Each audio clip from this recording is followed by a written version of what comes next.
So first of all, I welcome all of you.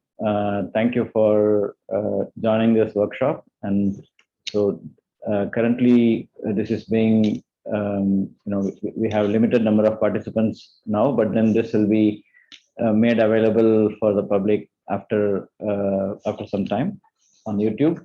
So the purpose of uh, this particular series of capability building workshops that we are organizing at NITI AAYOG is to develop capacity for international trade, research and analytics. Because today we live in a world where trade is absolutely essential for economic growth, and also for even other even other non-economic, cultural and other aspects of life. So trade policy is very important part of all our lives. So in this regard, we at the Government of India, we felt that there is a lot of scope for improving capacity for trade policy research and analytics. It's not only research for publishing papers, which is very important, but also for analytics that can help inform policies, and also businesses also can help the businesses to promote their exports, trade, and so on. So in this series, we had one webinar a couple of days ago on physical input-output tables, how can they be used for trade policy. And today is a second webinar, and we are very delighted to co-host this with International Trade Center Geneva. And in fact, this is going to be completely conducted by them, and we are just facilitating it. So International Trade Center is a wonderful institution. It's in Geneva. They were formed several years ago as a partnership between WTO and the UN, and they also have been supported by many organizations across the world, many governments, and their mandate is mainly to promote trade across the world and help. I've seen over time that they have done tremendous work on helping the small businesses, SMBs across the world to promote exports, to do well in exports. So, and they have developed a lot of wonderful data analytics tools, data visualization tools over time, focusing on trade and tariff and various other data sets. And I have worked a lot using their tools and also used their data sets in some of my past work and even current work. And we at the Trade and Commerce vertical at NITI AAYOG, we have been using ITC Trademap and MacMap and so on for many of our work here. So it's a really a great honor for us to co-host this with ITC. So we have Ms. Hen Nockert from ITC. She has been there for the past 5 years. She has been working on some of this analytics, and she has done many webinars like this. So we are very fortunate to have her. So now the floor is yours, Ms. Han Nockert, and you can focus. You can do your presentation, and then when people have questions, they can probably chat. Type it in the chat, and then either you or some of us can take a look at the chats and read out so that you can answer the questions after that. So the floor is yours. Thank you, Ms. Han. Thank you so much for the introduction. I'm happy to be here, and I hope everyone's having a wonderful afternoon. Indeed, so this session will be recorded, so we will share the link to the YouTube channel. So don't worry if you get kicked out of this session.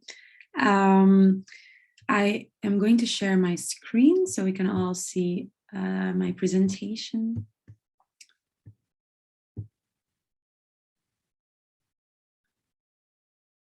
Can you see my, okay, I think everything's fine.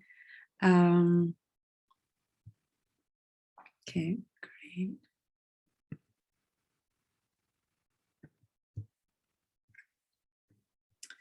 Okay, so yes, indeed, we will be talking about trade and market intelligence today. So I am working for the Trade and Market Intelligence section of the International Trade Center. And we are all about the data behind business decisions. We are all about the data and making informed decisions. So we will dive into it as soon as we maybe answer a first question, just to get into the whole idea of why this is necessary. Why would we start analyzing all this data?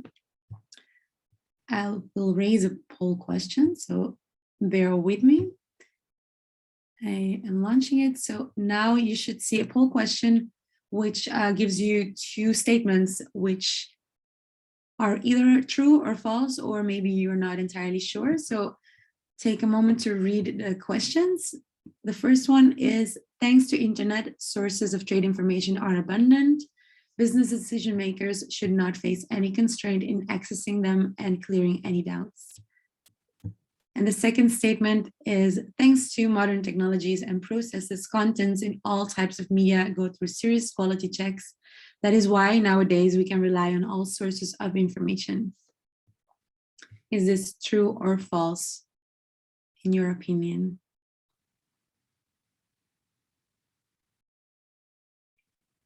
Okay, I see some answers coming into the chat. All right. Let me give you a few more seconds. It's just to get you thinking about the whole notion of it.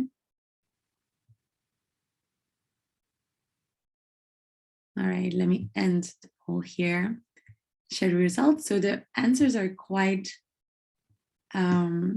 dispersed. We can see that a few people said it's true, some feel it is false. It is because both statements have true statements and false statements in them. Because, for example, the first one, thanks to internet, sources of trade information are abundant, is clearly very true. The problem is that there's so much information out there. It's so scattered all over that it is hard for exporters, for anyone who is analyzing this data, to actually find their way through the maze of information. Sometimes it's contradictory information. So how do we know which information is the correct one we are looking at? Then we come to the second question, where we say that thanks to modern technologies and processes, contents in all types of media go through serious quality checks. This is completely false. This is exactly the reason why these days we deal with fake news. We are never sure whether this information is correct. We can only try our best to find the most qualitative sources and try our best to check whether this has been peer-reviewed, whether this has been checked with the right institutions, governments, etc., to make sure we are looking at the most correct data out there. So we can definitely not rely on all sources of information out there, and it's important to be aware of the mistakes that can happen, the different types of sources we are looking at, etc. So this is just to give you an idea that data, even though it might look very simple, it can be very complicated. And at ITC, we do everything in our power to make sure that the data is as correct as possible, peer-reviewed as possible, and benchmarked against what our partners are saying. So I will stop sharing right now and continue here. So if you have any questions at any point, as Mr. Badri said, we are very welcome to ask them in the chat, so I can address them accordingly whenever there's a spot in between different topics. We can discuss some things, so please feel free to make this as interactive as you would like. So pop your question in the chat. Maybe some of the partners can answer the question already directly there. Otherwise, I can go over them in my live presentations, in my demonstrations of the tools. So no question is a bad question. Please do not hesitate. If you really would like to speak, you can use the functionality of raising your hand next to your, I think it's at the bottom of your screen in your Zoom window. So please raise your hand if you really would like to say something. Here we have a little overview of what ITC is. I think it's already been introduced well. I just wanted to say that We are the daughter organization of UNCTAD and the World Trade Organization. So they are more policy level organizations, and we are an implementing agency where our mission is to foster, as you can read here, to foster inclusive and sustainable growth and development through trade and international business development. This weighs on three actually main missions, three main pillars, which is about providing market intelligence to SMEs, what we are doing today. SMEs as in small and medium enterprises. We want to improve competitiveness of these small enterprises and connect SMEs to potential clients and buyers. So this is what our main missions are about, and all our activities are working around. So here you see a little overview of all the 6 focus areas that ITC works around. And the first one you see again that this is a part of our mission, providing trade and market intelligence. So this is where I work and all my team works, but we are about so much more, from building business environments to strengthening trade and investment support institutions, to connecting value chains, to promoting sustainable trade, etc. So we are about a lot of things. A lot of our activities are intersected. So today we will talk about providing trade and market intelligence to contribute to the SDG, the Sustainable Development Goals of the United Nations. Here you have another overview of what we actually do. So we have 3 main pillars. We provide global public goods, which is all our tools of data and information that we make publicly available for developing and developed countries. So you have Trademap, Market Access Map, Investment Map, Sustainability Map, Procurement Map, Export Potential Map, but this list is non-exhaustive. So we have so many different tools with different data, different content. So this grows actually every year into more tools. So this is definitely non-exhaustive. But next to that, we also have country and regional research papers, research surveys. We do a lot of studies, publications, also on demand sometimes. So we use all this information that we collect and that we provide, and we also go deeper into certain topics.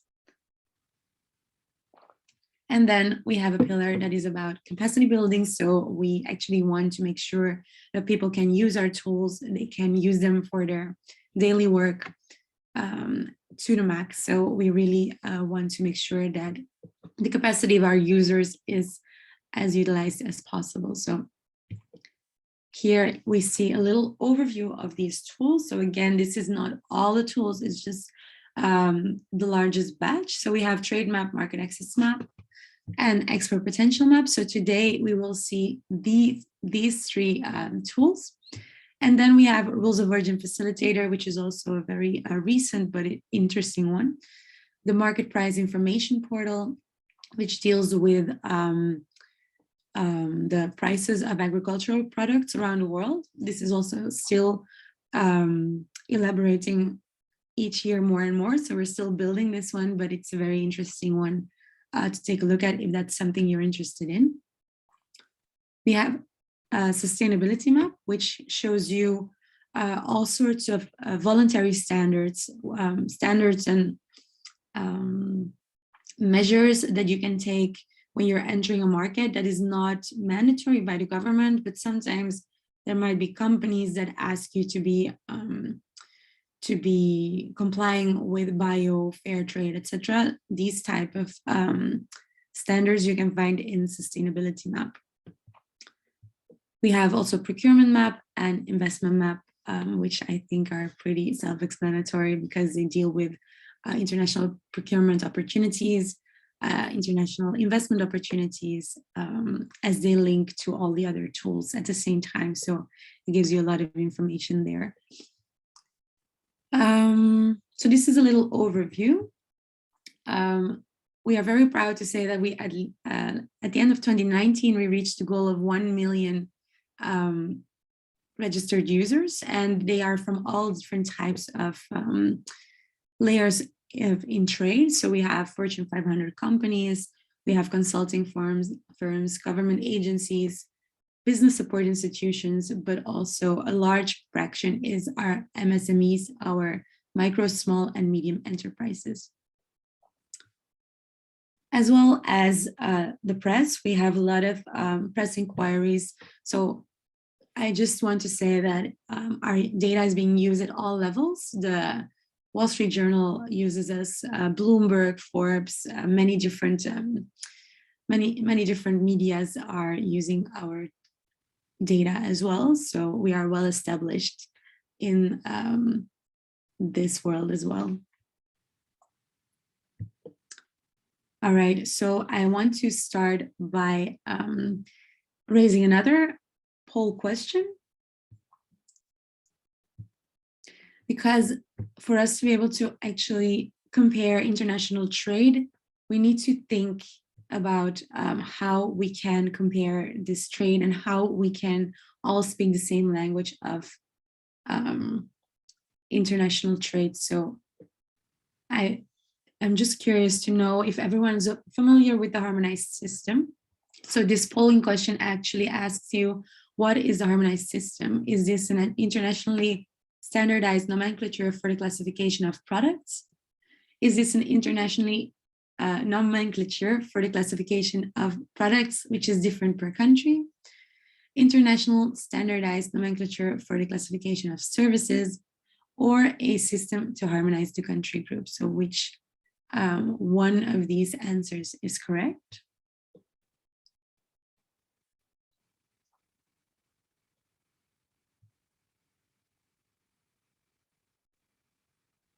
I give you a few seconds to think about the question.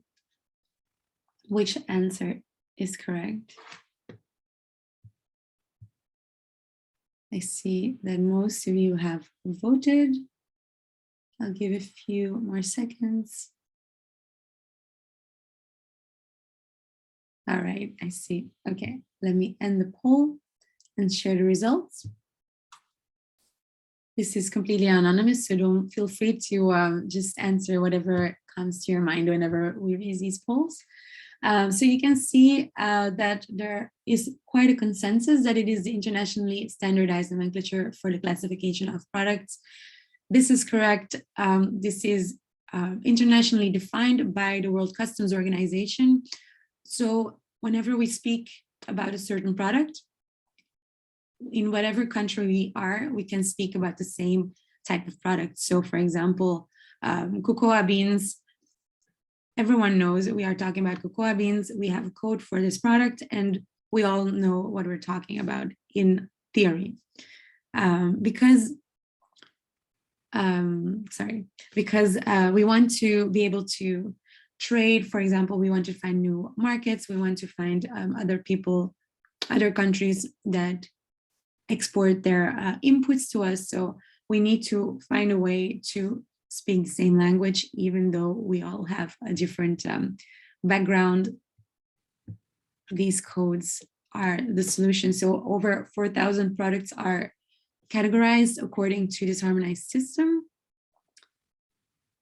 And sorry, let me continue with the presentation. So over 4,000 products are defined according to this international system. So all countries that are a partner of the World Trade Organization, they agree on these definitions.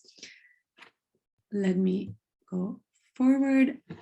And we can actually rank this harmonized system according to chapters, headings, and subheadings. So the product codes go up until 6 digits, but you can already classify them at HS2 level, so 2-digit level. So we have 99 chapters. As you can see here on the top, this is an example of a chapter that covers coffee, tea, mate, and spices. So there's many, many different products under this 2-digit level code, but we know that in each country, all these products that are underneath this code are defined at 09. So this can go up to 99. So the lower this number, the more basic product is. So coffee is quite a basic product. It's not very high up the value chain. So this is 0.9. But for example, machinery will be more in the chapter 80 something, because it is more manufactured. There's more production processes, more inputs to these codes as well. So this is how you can understand how this whole tree of classification works. So it's really a tree that starts with chapters at the top and opens up downwards towards more defined products. So if we want to define our product more into detail, we have headings, which is a 4-digit code, which starts with the chapter digits and then adds extra digits afterwards. So we have coffee, tea, mate, but it only shows you 3 examples right now, but this can be up to 20, up to 30 codes at HS4 level that are below this chapter. So we can define 0901, 0902 for tea, 0903 for mate, and then the spices have other codes that are further down this list.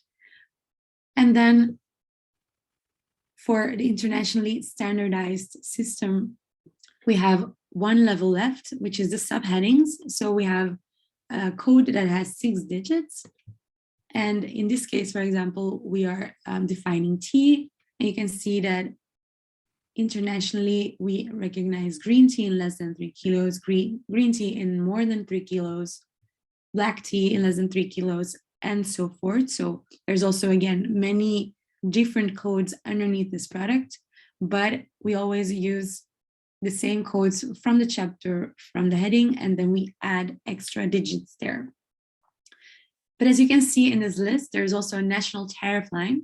So from subheadings onwards, after that, we have other codes, of course, because countries want to define their products even more into detail, but this is not internationally standardized anymore. So once we are talking about national tariff lines, it is only a code that is very specific to one specific country. So a country can define their products in whatever is important for their sector, for their industry. So if it is not an important product, they might not define this product into more than the 6 digits, and they might just put 2 zeros next to the subheading. But they can create 10, they can create 20 more national tariff lines if it is a product of interest, if they want to be able to use these different lines for different policy measures, for example. So here you can see that I put 2 letters next to the HS6 code. So in this case, we have 090210 for this green tea, and we want to define it more. So we can add, if I am a country, I can add any other letters, numbers, whatever I want to be able to define this product more into detail. So we can see an example of this here.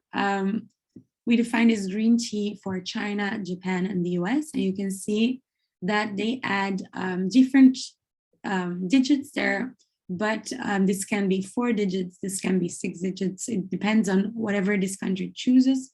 It can sometimes be that one country uses exactly the same digits as another country, but this can be a totally different definition. It doesn't matter. Once we're talking about the national tariff line, countries do not look at each other. It's just their own interpretation of these products. So you can see, for example, that the US deems it important to separate their organic and non-organic green teas, whereas China differentiates flavored versus unflavored green tea. So it really depends on the country you are looking at, what the definition is for these product codes. Just one chapter that is important to understand, because the internationally, sorry, my voice is leaving me again. The internationally standardized system is not flawless, of course. So there is an HS chapter 99, which is called Commodities Not Elsewhere Specified, and there can be many reasons why products end up in this code. So technically, products could be harmonized, could be defined under any of the harmonized system codes because there is a lot of room for interpretation there. But sometimes a country feels a product cannot be identified and would put this product in the chapter 99. Sometimes a country wants to protect its trade information. For example, if a certain sector only has one company that has the monopoly in the sector, this happens a lot in when we're talking about airplanes, for example. There might be only one company that is exporting airplanes. So to protect their trade information of this company, this information could become a part of this chapter 99.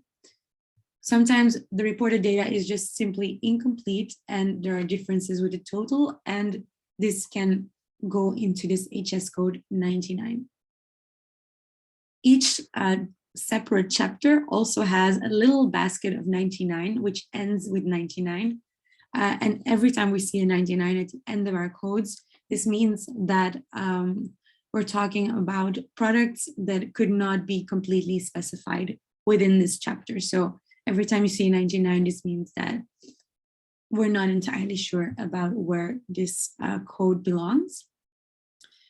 We have different revisions. So every 5 years, this code gets changed. Some codes are eliminated, some codes are created because products change, times change. So for example, before 2012, we did not have a code for smartphones, for example, because before 2012, it was not even a relevant product. It was only starting, I feel the first smartphone came out in 2008 maybe. So there was a need in 2012 to actually start separating this at an international level because now it's one of the most traded products in the world. So this is a very good example of why certain products are created. But it makes our analysis quite difficult because we need to know what is the revision the country we're looking at is working with. So Trademap has the option to look into what happened to our code. Did it change over time? So we can see whether a code has changed. Like, for example, here we see a little screenshot of this functionality in Trademap for coffee. And we can see that nothing has changed over all these different revisions. But then when we look at cherries, we see that in 2012, cherries suddenly got separated in sour cherries and fresh cherries. So you need to just be aware of this. But normally, whenever you are looking at a code in Trademap that has changed over time, there will be a little pop-up at the top of your table showing you that something has changed. Please go into the correspondence table just to see what happened to your code and if this is important for your analysis. So you'll always be notified of this. So let's look into Trademap. This tool actually allows you to analyze global trade flows based on one of the largest databases in the world. So we offer you the trade flows that are available.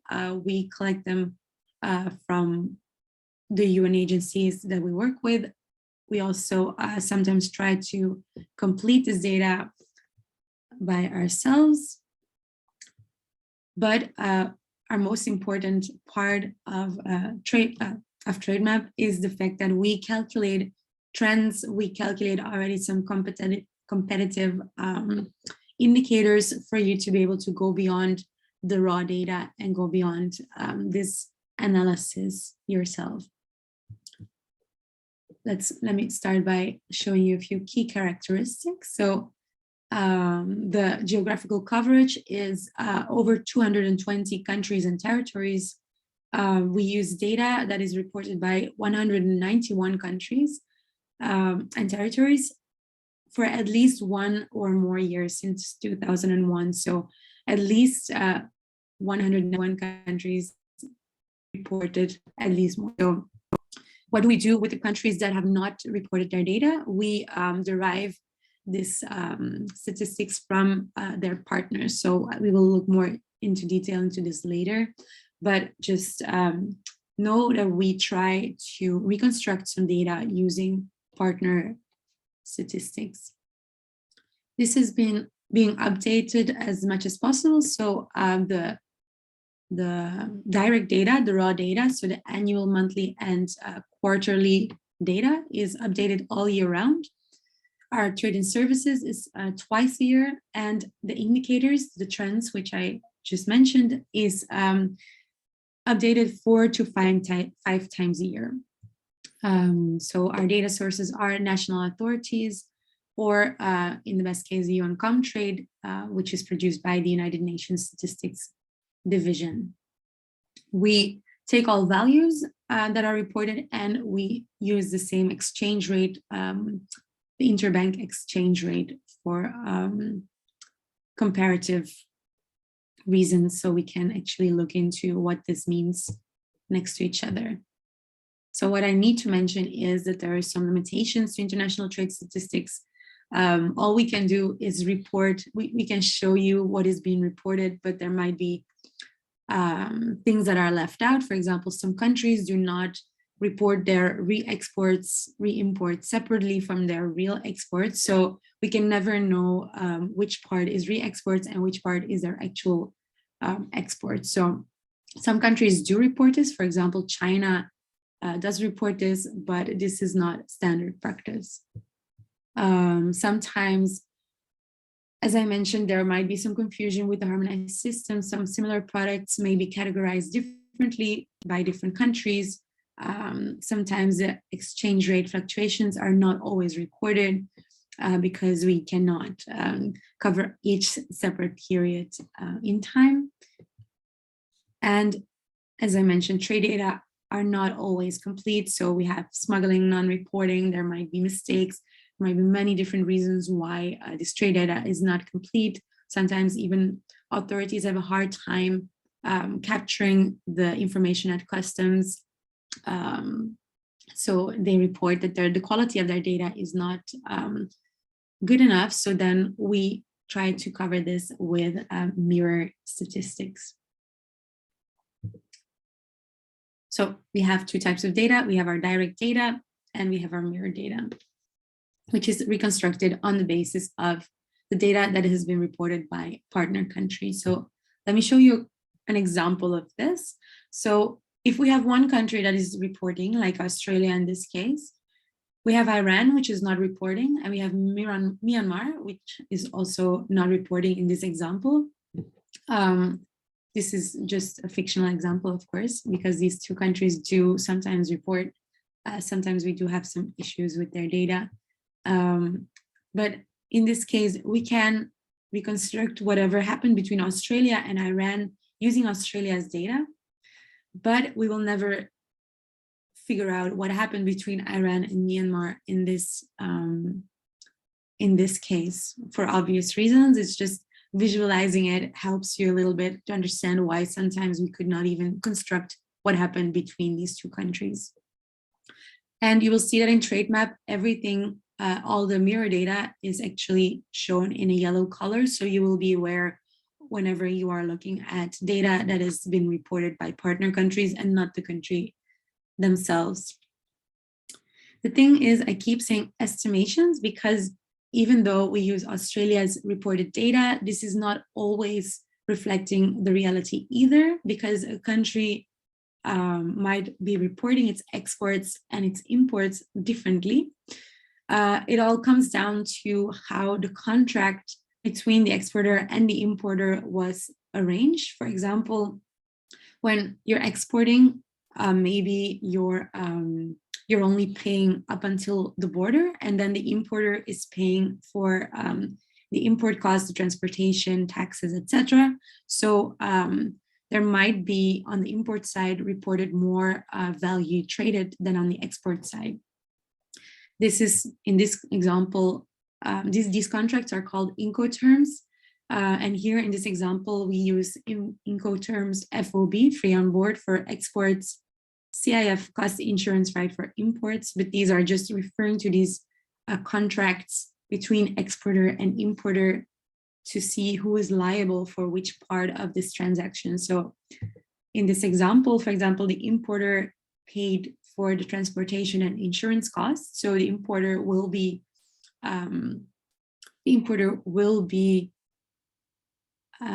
reporting more value traded than the exporter. So whenever we talk about the same transaction, for example, in this case, you see that for the same transaction, Iran exported to China and reported $920 exported, whereas China reports $1,000 imported for the same transaction. So whenever we use mirror data, we need to be aware that there might be a difference in reporting, and this estimation is just an idea of what happened between those countries, but we can never assume that that is the value that the other country would also report for the same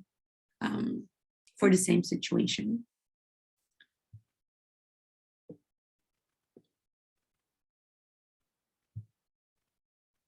Again, we need to be aware that mirror data are not always correct. So if you ever see a little I next to a certain country, this is the metadata, and you find some more information on the sources of the data, how we calculated these estimations. So if you see this I and you're interested, you can always go there and you will find some more information on the quality of this data as well.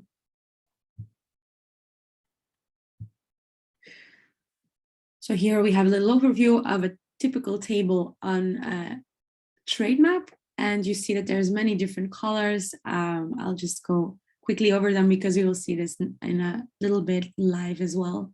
But we see that there's some purple at the top. So this one deals with world values. When we're seeing purple, we're talking about the aggregation of world trade of reporting and non-reporting countries. If we see a negative number, this most of the time, there's only one situation, I think, that this is different, but when we see a negative number, this is the trade balance for this product in the country in this table. So for example, Egypt has a minus 259,365,000 US dollars trade balance. So how is this a negative number? Trade balances are calculated by taking the exports for this product minus imports. So in this case, we're looking at black fermented tea imported into Egypt in this case. So Egypt is an importer of this product. So we can assume that it imports more. It's a top importer of this product. So we can assume that it imports more than it exports. So you would assume that the top importers trade balance is negative because we take exports minus imports from Egypt. So I hope this is clear. Please feel free to write in the chat. It's a very simple formula, so I hope I'm explaining this well.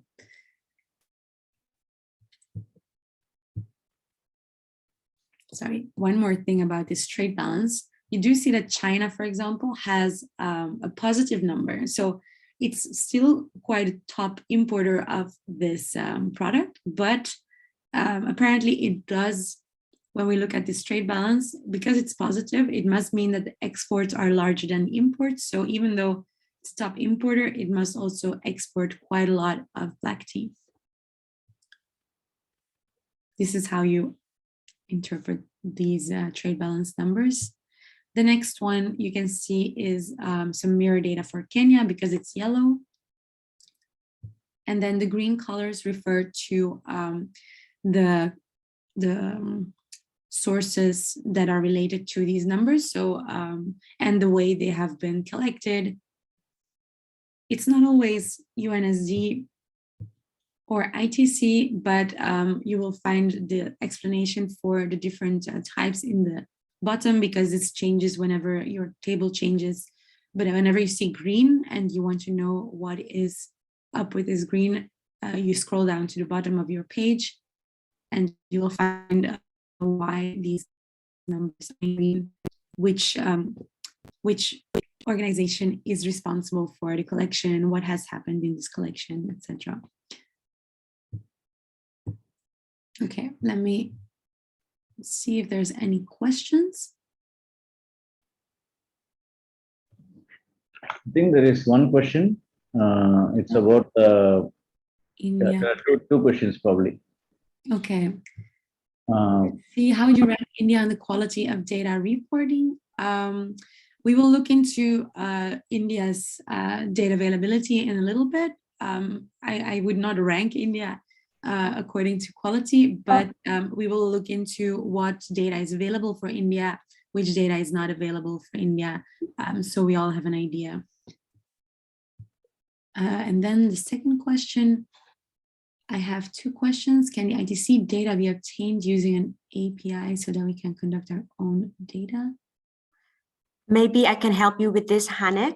So Trademap has been designed specifically in order to answer to your specific inquiry, and the data via API is not available.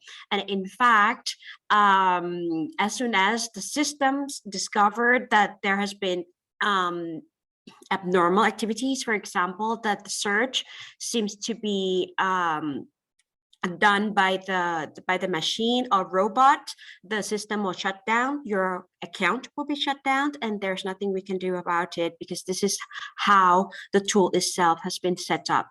So to answer your first question, whether or not it's available through API, unfortunately, no. However, if your query, if you conduct a query specifically for a product or for a country, every inquiry can be exported into Excel files so that you can do further analysis and comparison. And now question number 2 about data visualization embeddable in website.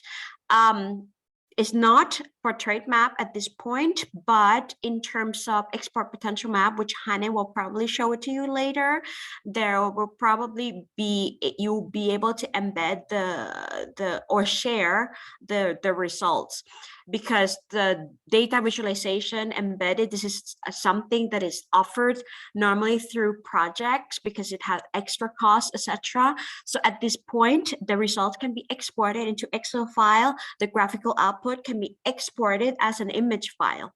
So I hope this answered your question, and I encourage others to submit your question through the chat box. Thank you. Yes, exactly. Thank you so much, Sam. Okay, let me continue. So if there's no other questions, I want to continue here towards the different columns. So we will go live in just a few minutes because I think it's more interesting that way. I just want to go over a few of the topics you will see in this column.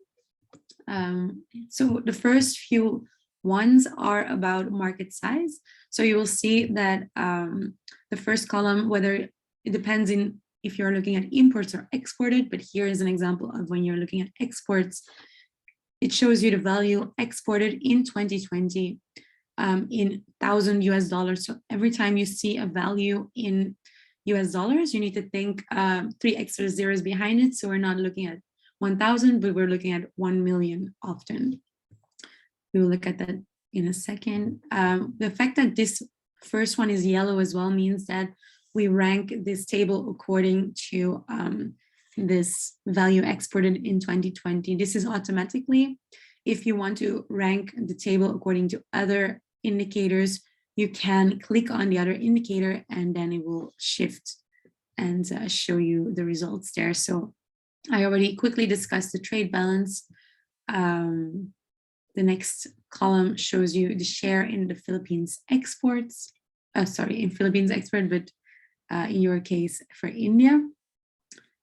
Then the next one would be quantity exported in 2020, quantity unit and unit value if this is available. So quantity exported can sometimes be complicated because countries don't report the quantity or the quantity unit. They report their quantity differently. Some countries report in tons, some countries report in the amount, the number of products, for example, number of cars being exported. So this is not always available. But here we show you what the market size can look like. So the imported value, we change it into US dollars for comparative reasons. And then the imported quantity, we try to change into tons, but it's not always possible, especially when we're looking at pairs in this example, for example. And the unit value, if available, is always just the value divided by quantity. So whenever you see the unit value in Trademap, we cannot assume that this is a price because we are not looking at very detailed product codes. So it is the unit value of all the different products that are underneath this this HS6 code. So sometimes there might be spices, all different types of spices underneath one code. So we cannot say that vanilla has the same unit value as cardamom, for example. So you can never assume that this unit value is the same price. There's also a lot of things that are not taken into account. For example, prices can depend on packaging, can depend on transportation costs within the country. It can depend on quality of products. So these are all things that are not considered in Trademap. So I just want to make a point that unit value is never an indicator for price in this case. So we cannot assume that we can compare prices across markets, for example. Voilà. We have a slide just repeating this again. So also something that is also important, unit values are the average of a whole period, often across a whole year. So vegetables can change very much in price, that can double in price or triple in price over 1 year. So again, this value is just an average according different product codes across different timetables. Again, value added for importing companies, taxes, customs tariffs are not included. But they are useful for the calculation of tariffs equivalent. Yes, we use them in market access map. So it's actually interesting to calculate, just to have an idea, but I will go into that in a little bit. I told you about the trade balance. So here again, we see that it's exports minus imports. So if we're talking about a lot of importers, we always will have, or most of the time, we will have a trade balance that is a negative number. If we're talking about exports, top exporters, we will find that this trade balance is often positive for this list of exporters. So it's just to see whether a country has a trade surplus or a trade deficit. Then we have a few other growth indicators. These columns show you the growth in exported value between 2016 and 2020, also the growth in quantity in these last 5 years, and the growth in value over the last 2 years. So 2019 to 2020 is the latest available year in our trade indicators at the moment. I think this will be updated in a month or 2 months, maybe, whenever the data is available for enough countries. But it is important to put these growth rates in perspective. I want to raise a poll because I want you to think about the idea. What if an annual growth rate is greater than 0? This means that demand is growing. If an annual growth rate is equal to 0, the demand is stagnating. If the annual growth rate is less than 0, the demand is declining. I think we can all agree on that. But what does a growth rate of 2% really mean? You need to compare this growth with a benchmark. So I want to raise just a poll on this. Okay, you can normally see it now. And the question goes, what does it mean when a country's exports to a market are growing faster than the average import growth of that market from all its suppliers, from all exporters to the market? So this is a way of benchmarking these growth rates. It doesn't matter if it's positive or if it's negative, but we want to compare the country's exports growth rate to the destination market's import rate. So is the exporter gaining market share? Is the exporter's products becoming more expensive in this market? Is the exporter losing market share, or is the exporter's products becoming cheaper in this market? I am receiving a few answers there.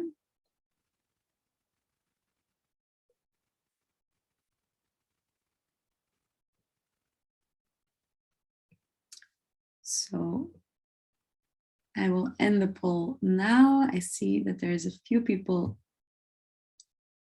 that have different ideas, but there is quite a consensus that the exporter is gaining market share in this example. So it is true, we would like to look at this, if we're looking at a destination market, their imports are a pie, so their pie is growing in general. But if our exports to this destination market is growing faster than the pie is actually growing itself, that means that we are getting a bigger slice of this pie. So we are gaining market share in this destination market. So that's how you interpret these growth rates. So even if we're talking about negative growth rates, we can still benchmark against other negative numbers, and we can still see that even though a destination market is actually declining a little bit, we are doing better than our competitors in this market because we are still getting a larger part of this pie in this market. Sorry. All right, let me close this and continue here. So we can also use these values to calculate growth rates in unit values. So this is actually interesting because you are looking at one destination market, and over time you can see whether your unit value is actually going up or going down. You always have to keep in mind again that maybe it is because one of your more expensive, more qualitative products is growing in this market, and your less expensive products are going down, even though they are in the same batch of HS6 product codes.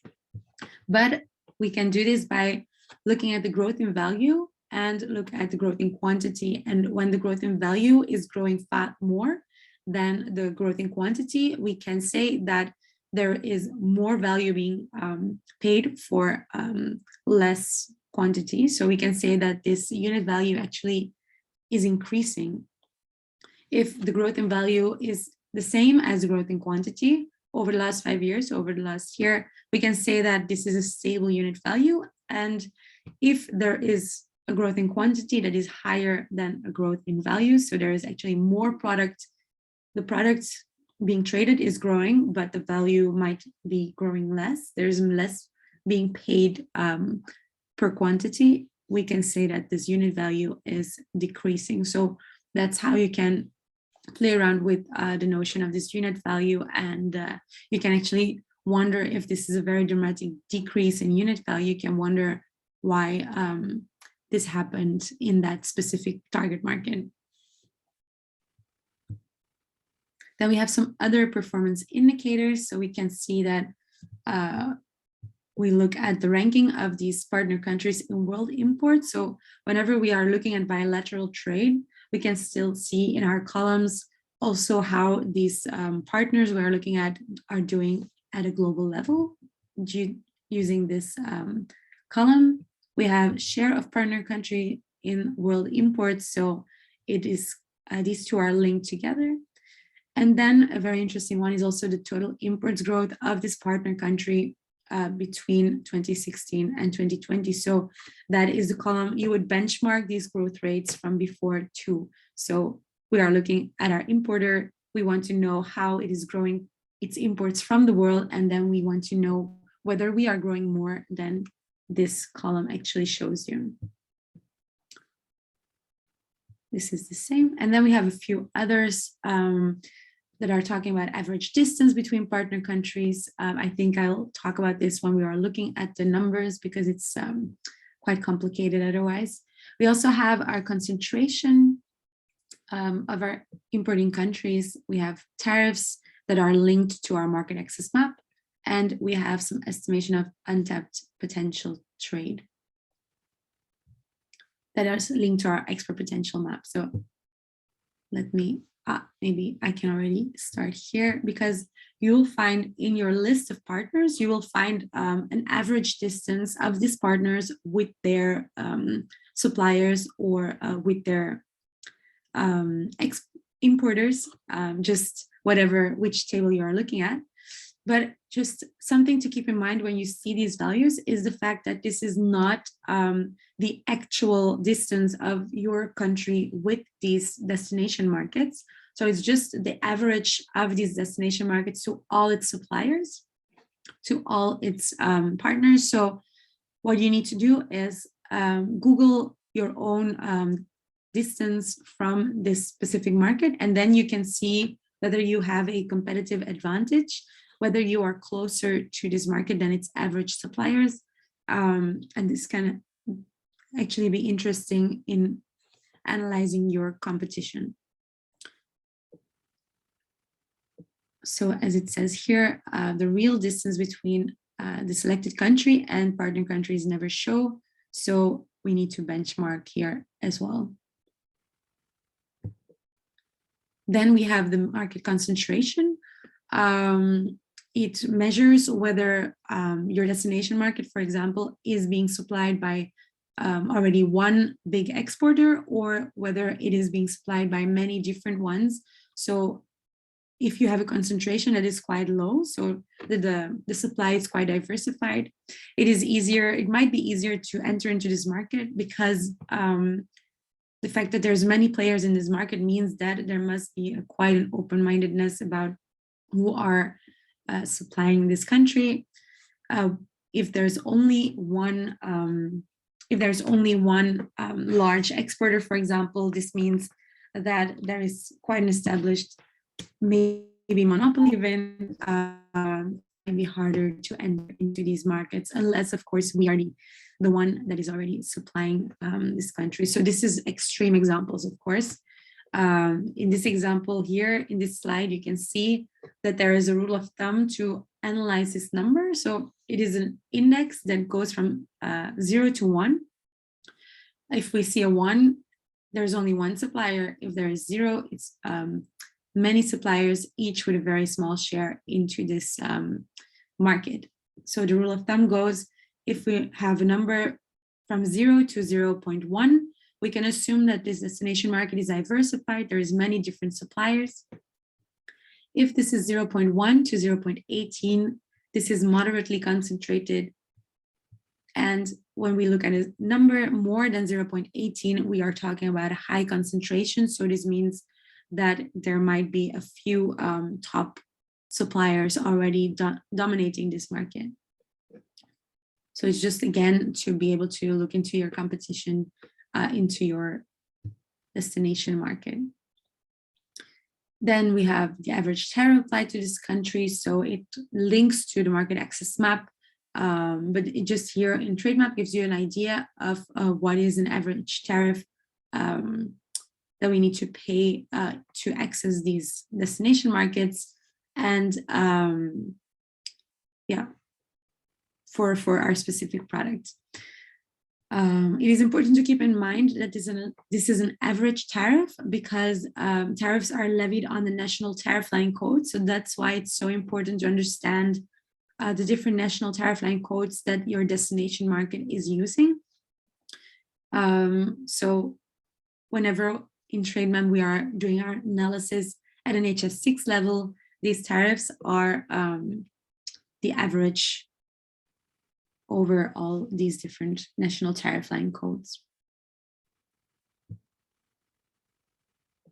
Sometimes there might be some methodological issues where there are some trade indicators missing, or there's no 5-year trend calculated because some data in this 5 years is missing.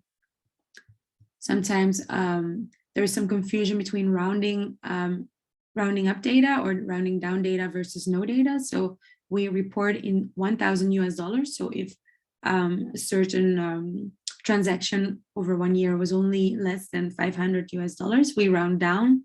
So you will see a 0. If there is no data available, there will be nothing in this cell. So if you see a 0, this means that there was something between 0 and $500 traded for this country. Okay, we have some time series, but I prefer to show this live. Sorry. So, sorry.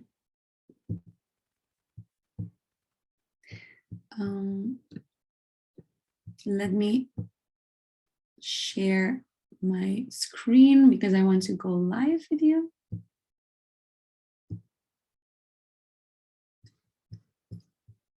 Okay. I will go to Trademap in a little bit, but actually for my narrative, I'm sorry. There's something, resume share. Okay. So I would like to start analysis with expert map. I will show you more in detail what it actually is about, but I really like this tool just because it gives you an idea of what is interesting, what is less interesting, which products show a lot of potential, which markets show a lot of potential. Because it actually shows you the potential indicator, it takes into account many different variables, including information in Trademap, including information in market access map. So this tool takes everything from these two already into account and then adds other information like GDP projections for the next 5 years, population projections, and much more. And we actually calculate a potential in US dollars for what is possible if situations are ideal in the next 5 years. So we will go into this later. This is now, see the homepage now. I scroll down because I will go over the little buttons here at the top. You can look into products, markets, and exporters. Here are some extra resources, but I just want to know right now, to start my analysis in Trademap, what is interesting for India. So I scroll down and you can immediately already fill out what you want to look at. So you can look into different products, you can look into sectors, subsectors, regions. I want to look into India. So here India pops up. I will click on it. If you want to look into regions, you really need to know what you're looking at because it will not show up if you, for example, I want to look at the region world. I will not see anything, but I know it's a region. So I click on region and we see the world pop up there. So just a little side note on how this functions, but otherwise this is quite an intuitive tool. It actually won a German design award a few years ago. So it is very easy to use. I click on India. I want to look at India as an exporter. So we see here India as exporter. It shows you immediately the untapped export potential. So we calculate the total potential and we deduct the actual exports from this total calculated potential. And then we are left with an untapped export potential that in theory we could realize in the next 5 years. But again, this is a calculation using different variables. We can never use all the variables possible, but this is an estimation. So here we have to decide between whether we want to look into products or into markets. I want to look into products just for this example, because this is how I select Okay, so now it's not moving. Let me click on products here.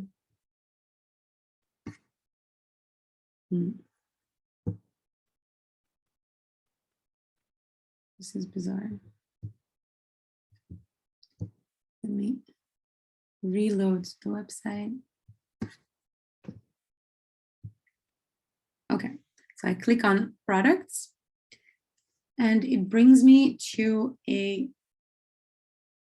tree map with the top 50 products that show potential for India. So you can see that there's many different products showing. The colors actually correspond to the different sectors. So here at the left side, you can see that we're looking at India. Market is the world, so it's a global analysis right now. And then you can see which sectors actually have products that are in this top 50 products. But there's actually a few sectors that I'm not that interested in. For example, I'm not sure that a small enterprise would be able to export more diamonds. So let me just remove diamonds from this example just to have a better idea which are the products. So you can add more products if you want to look into more products as well. You can click open these sectors and see which products are underneath. So you see that a few other products from this sector are not showing up. So we can add and see whether we are interested in something else. Anyway, this is our tree map, which I like a lot. So you can see that there is a lighter color and a darker color. So the darker color is actually showing you the actual exports that happened already. The lighter color is the difference between the calculated export potential and this actual exports, which is then our untapped potential, what we call untapped potential. So you can see that here pharmaceuticals are also quite a large sector. Motor vehicles are quite a large sector. And here you can see that there's a lot of light color blue. So this means that there's still a lot of untapped potential for this specific product. For this example, I just want to look into t-shirts and vests of cotton. So you can see that this is 610910 is the HS6 product code of the harmonized system. You can see that there is a total export potential calculated of $3.6 billion. The actual exports were $1.8 billion. So we have an untapped potential left of $1.8 billion. And then you can actually look into specific markets that might be interesting for this product. There's a different way of analyzing these products. So let me remove it again. We can also see this into a gap chart. So it actually ranks them. So it's more visually easier to look into this. So again, we look at this top 47.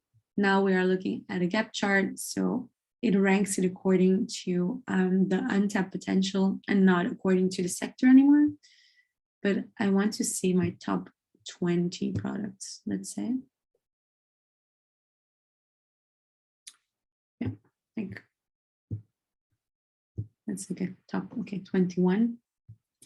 And you can see here again that the gap between, this is this little black line here for diamonds. Again, I thought I got rid of my diamonds.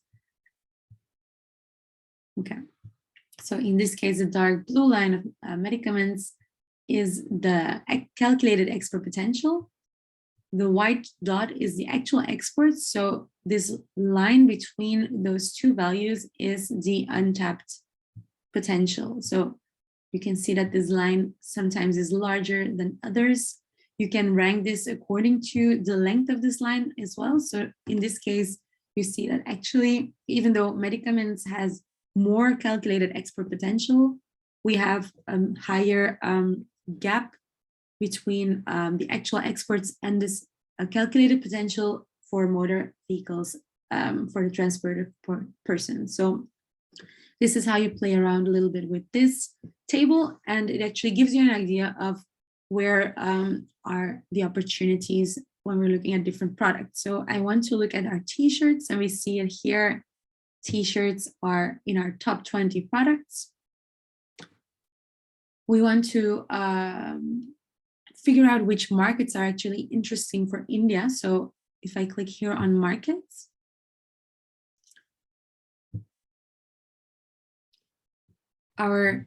here at the top, you see that our focus shifts from products to markets automatically. And here we see our exporter still being filled out, India, but now we are not looking at the world, but at product 610910.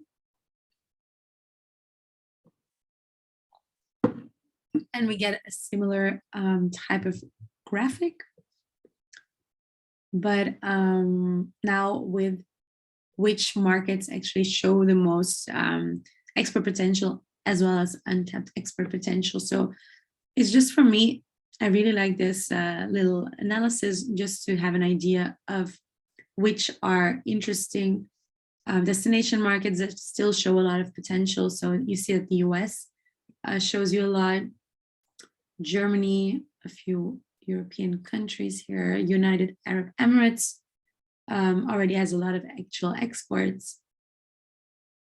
The UK, China shows you a lot. So yeah, these are just some destination markets that I like to keep in mind because they are showing a lot of potential for me. I can also, again, maybe change this according to the gap potential to actual exports. So we see which one have the most untapped potential. So this is what you can do with this tool. I'm going now to Trademap, but I will come back to export potential map afterwards to go a little bit more into detail when we have time, because I think I want to make sure that we see Trademap and market access map first. I see a few questions in the chat.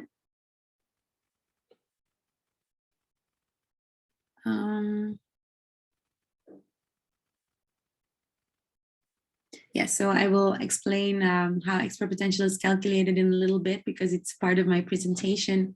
But for now, I just want to show you how it can actually help your start of your analysis. All right, let's go into Trademap. So this is the home page. You can create here, write an account, and whenever you make an account for one of the tools, you can access all of them. So it doesn't matter where you register, as long as you have an account, you can get access to all the different information. So here at the top right, you can go there. You have different tabs here. So we have our product data availability, reference materials, with the user guide, some glossary, the harmonized system correspondences, which I will show you in a little bit, some links to the other tools, and more on terms and conditions, the different fees for developed countries, some more information on newsletters, video tutorials, etc. So let's start with the data availability, because there was a question just now how we can know what is actually the data available for India. So I click on data availability, product data availability, and we get a list of all the countries. Actually, I want to see, you can also look into groups, but let me just keep it like that. I want to look into the time series so I can see which years are available for my country. You can see that the red means no data available, green means reporting data, and yellow again means that we were able to reconstruct most of the data for this country. But I want to see more, let me see, 10 years. So from 2012 to 2021. And let me scroll down to India. So here we have India. And you can see that India actually consistently reports its data over time. Like for all the previous years, previous 10 years, we have reported data. Only 2021 is not entirely complete yet. So we can also look at what is going on for 2021 by looking into monthly trade data available. And I think we have data up until March 2021, if I'm not mistaken. Let's see.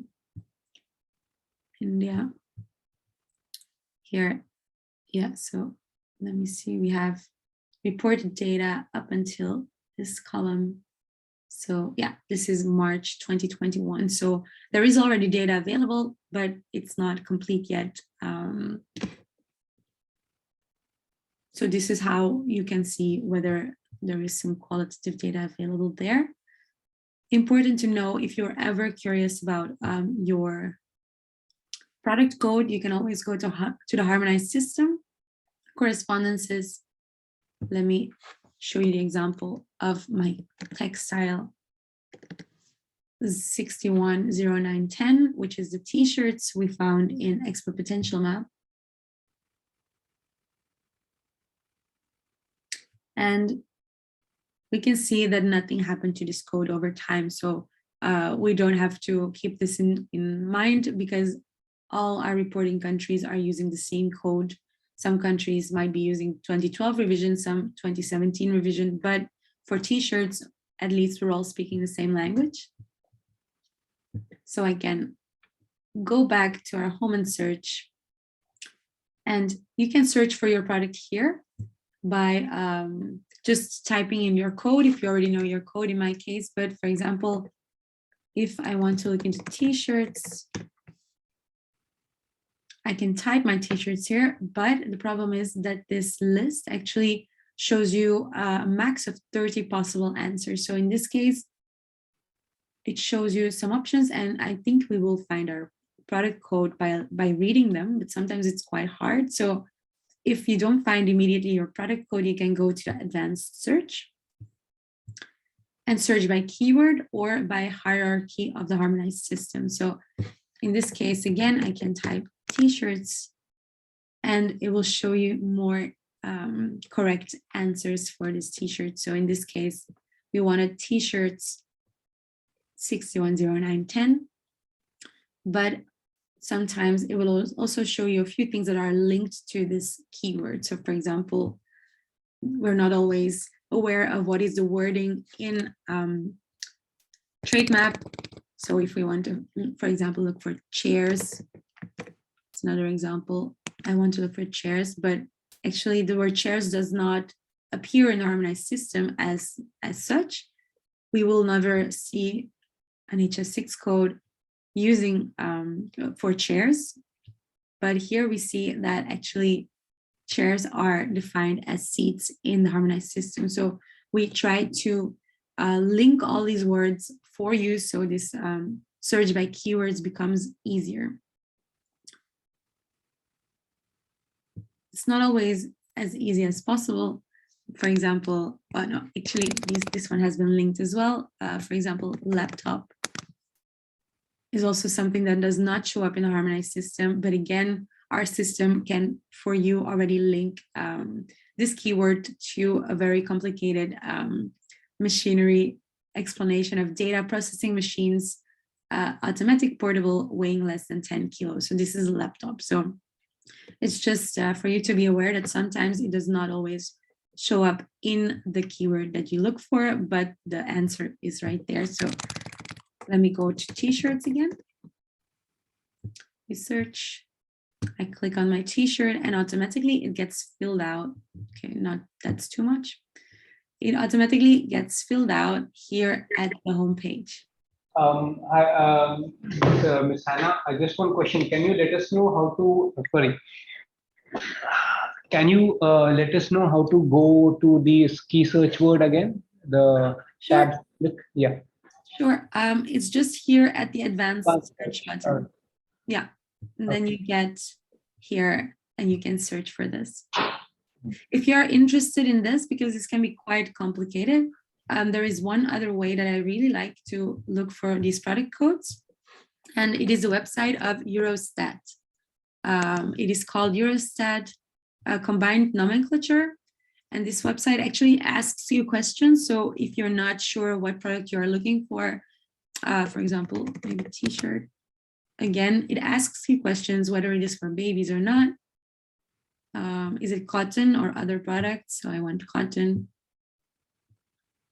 Okay, now it's bugging, but I think it's more my laptop than this website, because it's been my partner in crime many times. So accept, you're missing. Okay, I need to write 100. Okay. Oh, so you can even add how your product has been made here, which is amazing. I didn't know that, but so I really like this website as well for these type of products that it's not entirely clear. So it is called the Eurostat Combined Nomenclature search engine. You can find it on Google quite easily. So, okay, let me go back to my example of my t-shirts. I want to look at the global imports just to have an idea of who are the main destination markets for these t-shirts. So I want to look at products. I don't want to look at the specific country, because at this point I just want to look into my all possible importers. I click on trade indicators, but you can also click on time series. So it depends on what you want to look at. But automatically you get to this first table in Trademap. So you see that our product is filled out here at the top. All countries is selected. We look at imports, trade indicators per country. So you can also look per product, but you can also switch to time series, quarterly time series, etc. Here, you can look into product groups here or country groups here. So you can always change your search there. So we look at the list of importers for the selected product. So automatically, as I mentioned, this table gets ranked according to the value traded in 2020. So we have here a list of top importers. So the US is the largest importer. Then we have Germany, UK, France, Japan. And do pay attention to the fact that these are all also destination markets that are showing a lot of potential for India. So if we go back to our potential, we see again that it's US, Germany, UK, Japan. So it's all coming back there, even though sometimes smaller markets might be more interesting. And I'll show you now in a little bit why. For example, the Republic of Korea is a smaller market, but it also showed up in our top export potential destination markets. Arab Emirates, similar thing. So this first column actually shows you how much value was imported in 2020 in US dollars 1,000. So in the world, the total value imported was 25 billion US dollars, because you need to think that there's 3 more zeros after this number. So it's not 25 million, but 25 billion US dollars. The quantity imported seems like it was hard to calculate there, because it's not showing you the global quantity, and you can see why. Some countries report in tons, some in units. So it's quite complicated to give you the total global quantity here. Here we see the unit value for those countries that it was able to calculate. But as I mentioned again, this is not a price, so it just gives you an idea of how much was traded for how much product. And then we find the most interesting indicators here. So we have our annual growth in value between 2016 and 2020 for the world imported was 3%. So overall, t-shirts imported in the world grew at 3% on average each year in value. In quantity, we cannot say for the world, but you can always look into the largest importers just to have an idea whether in quantity this was growing more or less than this value. So actually, for the US, for example, this went down with 2%, even though the growth in value only went down with 1% each year. So we can say that t-shirts became more expensive over the last few years in the US. Similar thing for Germany, because the value grew at 2% over the last 5 years each year, but actually not, the growth in quantity was 0, so there was not even more t-shirts being imported in Germany. So we can say that t-shirts were becoming, the unit value of t-shirts went up. And then actually an interesting one is the annual growth in value between 2019 and 2020. So we all know that this was a very complicated year for trade, for people due to the COVID pandemic. And we can see that this also showed in this data. We can never 100% assume that is because of these things happening, but yeah, we can trace this back to the COVID pandemic, especially when I looked into the time series, the month of March and April 2020, we saw that there was almost no trade in t-shirts anymore. So yeah, this is how you can somehow link these numbers to events happening, but we can never assume that this is the only reason, of course. So more research needs to be done, but this is definitely an indicator that something happened there, because even though all these growth rates over the last 5 years were quite positive, except for the US, that last year, everyone, their imports declined quite dramatically. You can here see the next column, which shows you the share in world imports. So the US has a 14.4% of global imports of t-shirts, Germany 10.7, etc. Here you can see this indicator, which is called the average distance of supplying countries. So this shows you, for example, that the US, the suppliers of t-shirts of the US are on average 6,800 kilometers away. So then it's interesting to see how far is India from the US, just to have an idea of, is India closer or further away from the average suppliers of t-shirts to this country. So it is one of the competition indicators. Here we see the concentration of supplying countries. So we can see that there is a 0.07 Herfindahl index. If you're ever not sure about how this has to be interpreted, you can always click on the I here at the top. So, so yeah, you can figure out how to interpret this number again. So if we are under the 0.1, we are talking about a diversified supply. So you can see with the 0.07 that the US is being supplied by a great number of different exporters. So this is quite diversified. For Germany, this is moderately concentrated. For the UK, the same, because they're all between 0.1 and 0.18. And then here we see links to market access map, and this is a list of links to export potential map. So this is the average tariff that's being paid for these destination markets for all exporters. So we're not even looking at one specific exporter. This is just to have an idea of the top importers. So let me look into what are actually the top importers for India. So I fill out India here at the top.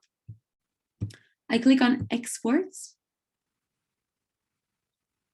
because I want to look at India's exports of t-shirts. And this time our table changes according to the top importers of India for this product. So we can see here a little summary. So India is the world's, it represents 5.1% of the world's exports of this product. So it's quite a large exporter already. It's the 5th largest exporter. And the average distance to its destinations is 7,637 kilometers. We have an export concentration of 0.09, So we have a quite diversified number of destination markets. So that's how you interpret that part. Then we see that, again, the US is also, even though it's also the largest destination market in the world, it's also our largest destination market. But then you see smaller markets like the United Arab Emirates is our second largest destination. We have Germany, which is also a top importer. We have the UK. Then we have some countries like Nigeria. We have another European countries here, Australia, Canada, Saudi Arabia, which was also a top importer. So it re-ranks a little bit. And as I mentioned, there is a column that actually shows you, compares this to you, for you, how they are also in the global market. So for example, Nigeria is the 127th largest importer of t-shirts. So it's quite a small market, but we are apparently already exporting a lot to this market. Another example is here, South Africa, for example, is the 36th largest importer.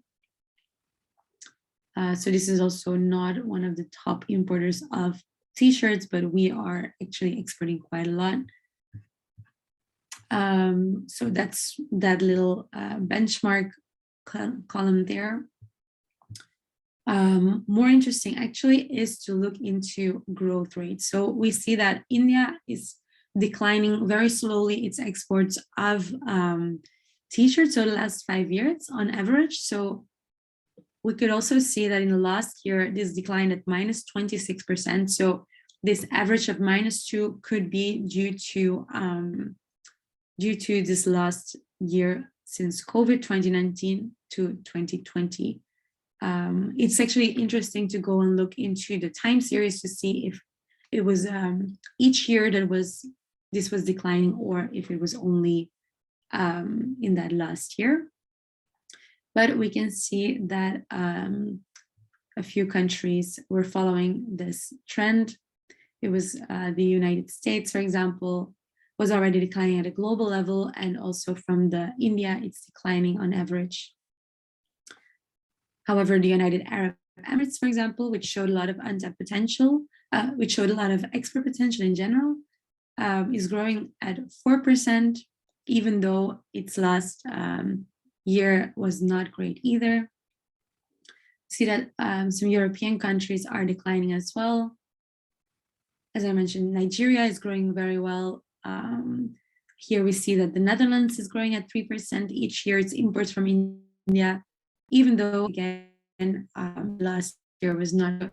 This means that the Netherlands actually was doing very well before this drop of 2019 to 2020.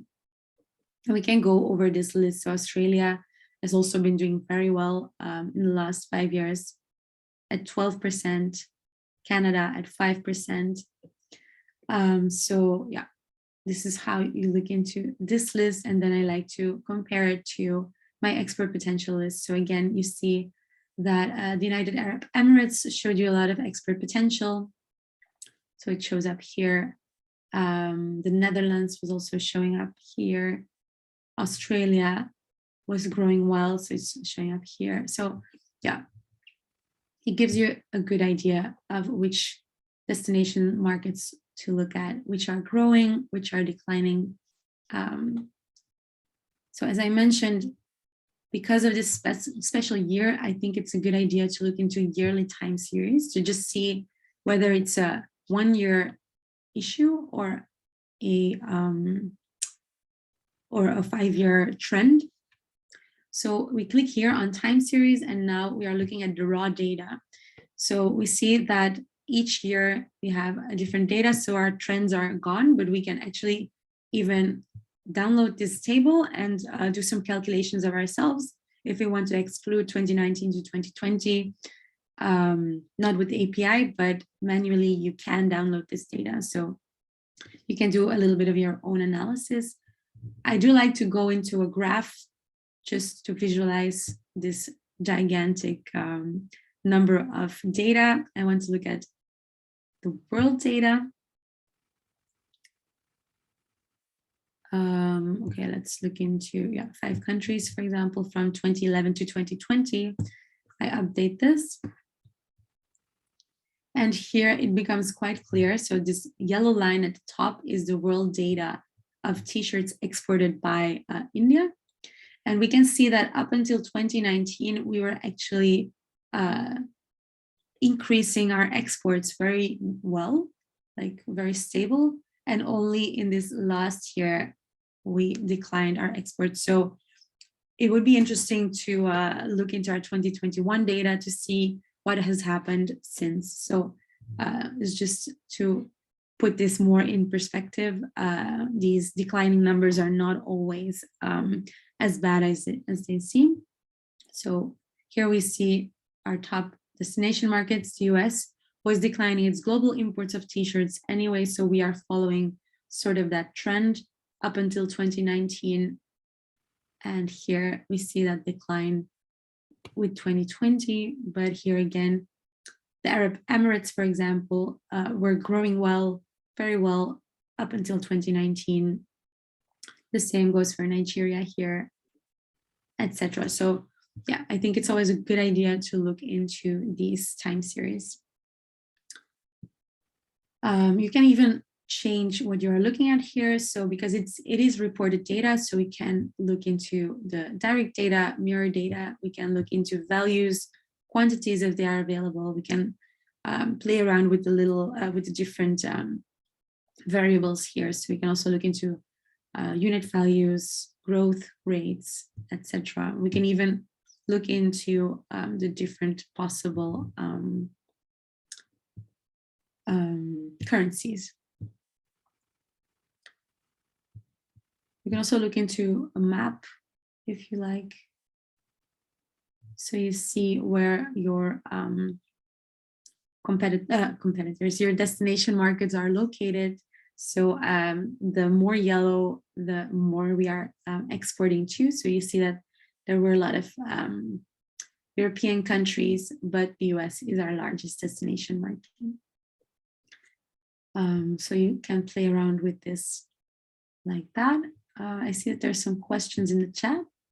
Is there something that I need to address, Sam, or do you have it covered? Hannah, so basically I've got it covered. It's basically discussion regarding the trading services, which will not be covered today. Thank you very much. Okay, thank you so much.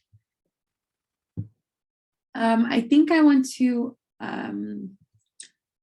I'm going to show you a few more functionalities, but I want to move on to Market Access Map, which also has so much information, but we don't have enough time to go into all the details. But I do want you to find out how you can use that once you have selected a few markets in Trademap and Export Potential Map. How can we look into market access conditions on Market Access Map? So I just want to show you that there is some information in Trademap on companies. So this is because of a partnership with Compass and Dun & Bradstreet.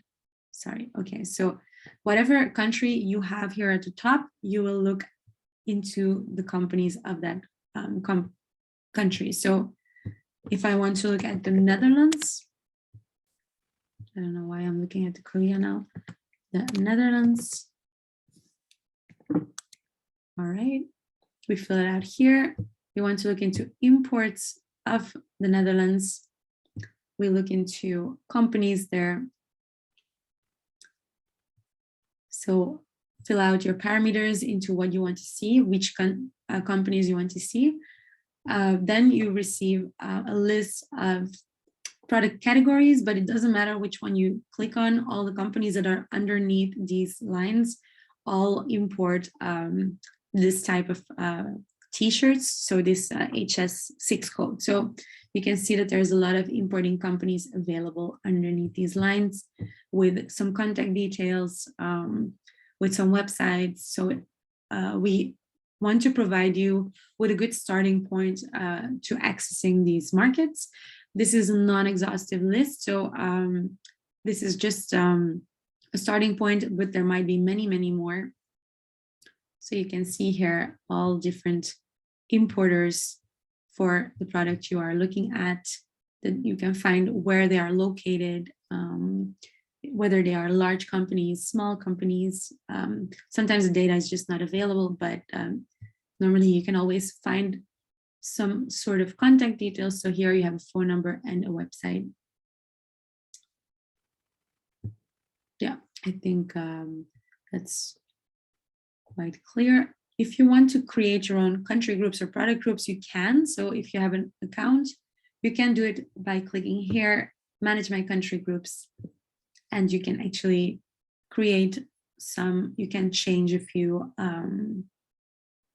Okay, it's not going there. Okay, so you can create a new one, or you can change your existing group. So for example, if I want to change a standard group, for example, I want to target ASEAN, I can click there and the countries are automatically added, and we can remove a few, we can add a few, and save under a new name. So you can do your own analysis there. Okay, let me go into market access map, because once you have selected some interesting markets, it's important to be aware of the market access conditions in these markets. And what do we understand under market access conditions? This combines customs duties to be paid for your product when you're entering the country. This implies also trade agreements, so you can take advantage of some preferential treatments when you are looking into these customs duties. We have non-tariff measures. So these are actually legal requirements your product needs to comply with to be able to enter into these markets. So we have a list of these measures. They go from hygienic standards to labeling requirements, packaging requirements, etc. But they are mandatory by law for you to be able to export to this country. So it's important to be aware of all these requirements, certificates to obtain, etc. So this is the home page. If we already know our entire query, I like to go to here. So for example, I want to look into India,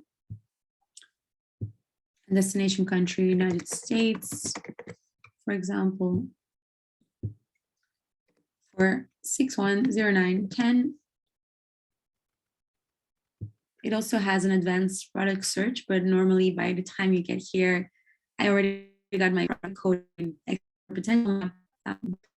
And on Trademap, you already have your advanced search. So normally you already get this here, and we click on search.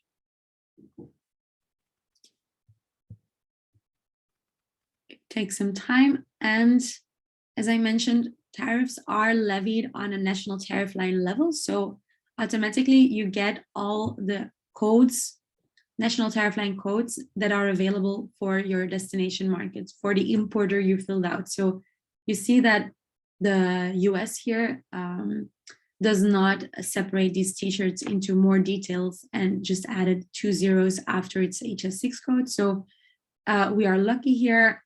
We see that we can just keep this one selected. So we see that there's customs tariffs. As I mentioned, here you find the national tariff line code. Here you see that it's exported from India to the US.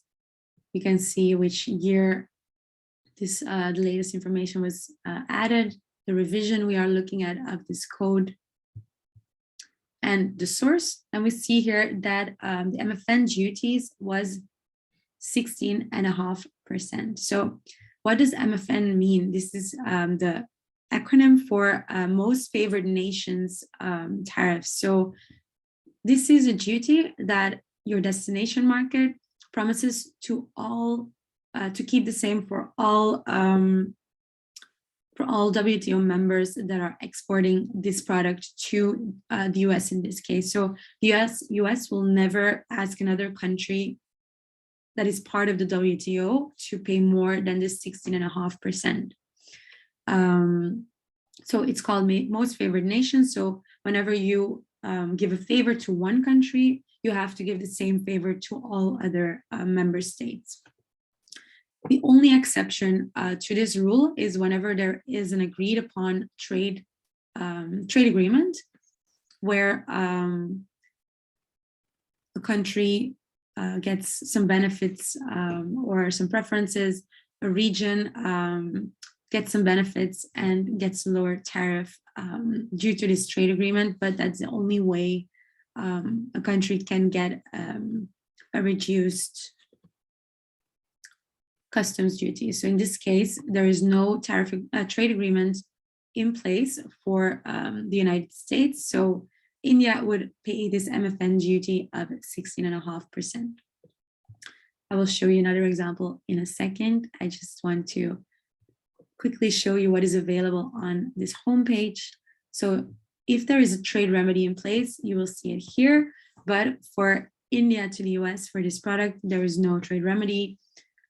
You see does not apply any trade remedy for this product. So this is great. Trade remedies are put in place to protect these destination markets if the WTO deems that there is some harm being done on a specific industry. So it is a very long process to be able to get some trade remedies in place. But here we see that there is a long list of regulatory requirements we need to comply with to be able to access this US market. So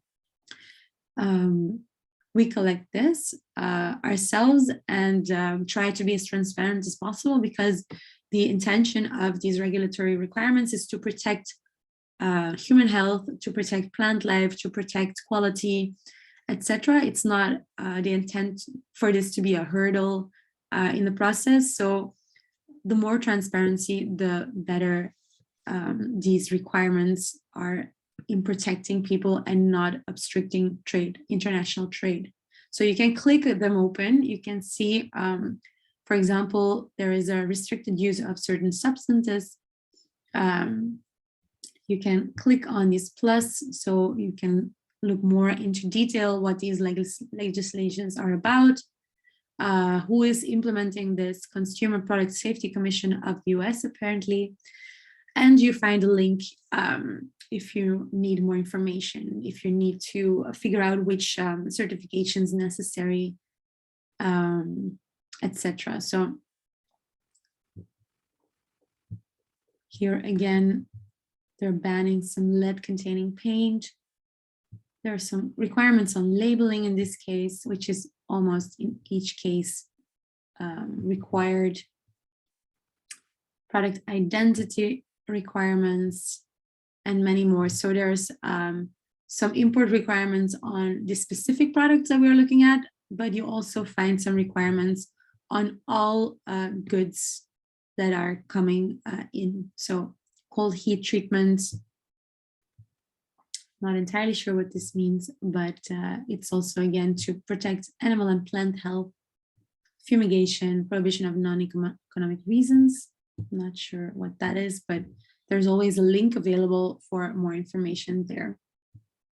This is covering most of this information.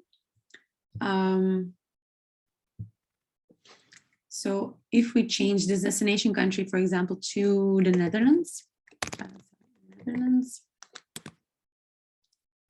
let's look into some European, because whatever applies to the Netherlands in this case applies to all European countries. So the Germany showed a lot of export potential, and because they're all in the same customs union, the Netherlands also showed a lot of export potential. They're all in the same customs union, so they all have the same access conditions. Here we see that there is actually two different national tariff line codes. So we have one of these buckets that I mentioned before. This is called others. So whenever you see a 90 or 99 after a certain product code, it often means that this is a code that includes some products that could not be identified. So I am assuming that this is the case for this national tariff line. So let's look at the t-shirt ones.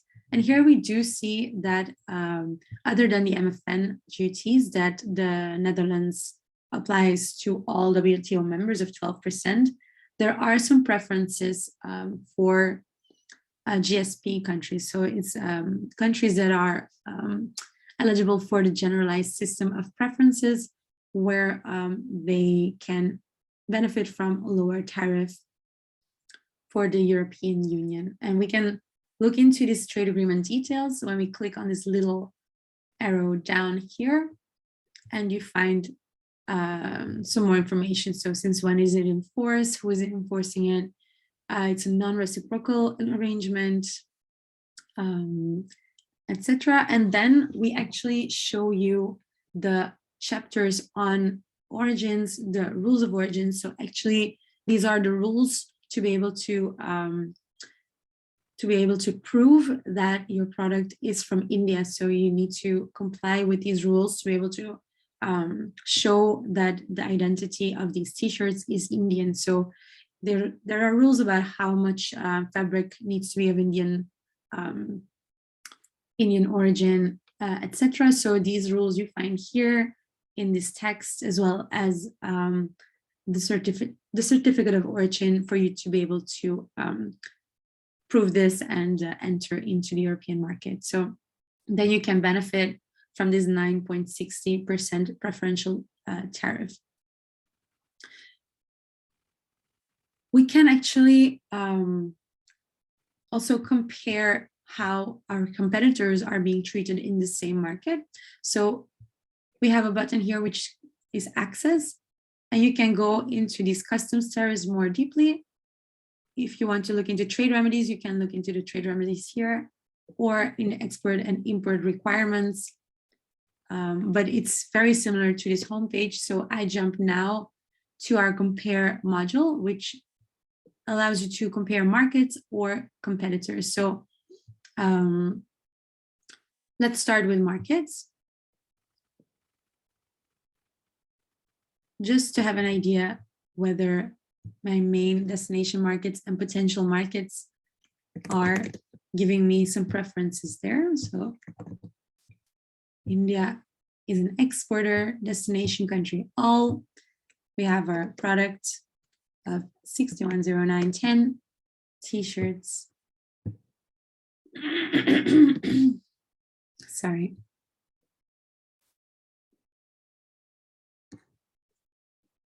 And we get a list of all potential markets. So this is an alphabetical list, but we can rank this according to the imported value from India. So here is a column that talks about imported value in 2020. So this is the value that they imported of t-shirts from India. So if I click on this, it ranks according to this value. So again, you see, you see that now we have the largest importers of t-shirts in this list, and you can see whether or not you are receiving a preferential tariff in these markets or not. So sorry, we see that there's not that many markets giving us some preferences there. Where are my European countries? We saw that the United States was not giving a preference. So our MFN duty is the effectively applied tariff. If there is a preference, the effectively applied tariff would become the preferential tariff. So we go down and down. We see that Switzerland does give some preferences there because the MFN is 2.69%, 1.35% is our effectively applied tariff. So you have a preferential margin of 1.35%. So the third column shows you the difference between the MFN tariff and your tariff. So Japan also gives you a very large preferential difference of 9.15%. China gives a preferential margin of 2.10%. So these markets could also be interesting. Maybe that's even why Japan is showing up so high in this export potential map calculations, as well as the Republic of Korea also showed you a lot of potential. And here you can see that there is some trade agreements that we can take advantage of. So let's look at the Republic of Korea or a European country and look at how our competitors are being treated. No, let's look at the United States just to see whether it's giving some preferences to others. Because we did not get preferences, but how about our competitors? Because this is still our largest destination market. So I wonder how my competitors are treated in this market. So again, now we receive a list of competitors into this market. So it's the other way around than the previous list. And here I can again rank them according to their exported value to the US. So we see that there's actually a lot of Latin American countries that do receive some preferential treatment there. But other than that, so for example, countries more on the Asian side or even European side are not receiving much preferences there. So we're not in such a bad position compared to regional competitors, for example, of India. We can look into some other destinations like the Netherlands, or let's take the Republic of Korea.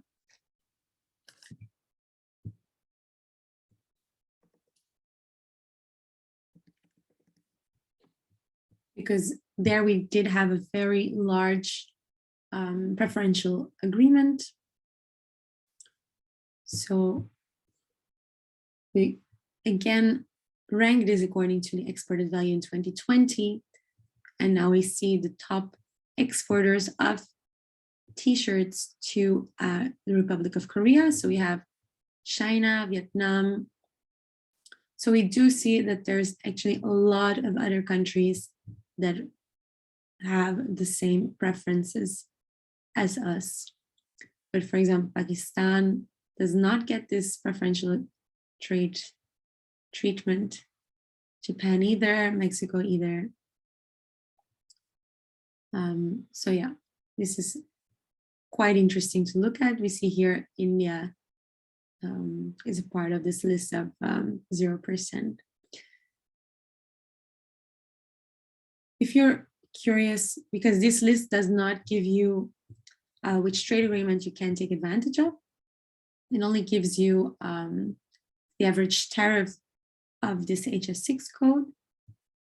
So you can look more into the homepage to see which trade agreement is applicable there, or you can go to trade agreements, analyze trade agreements.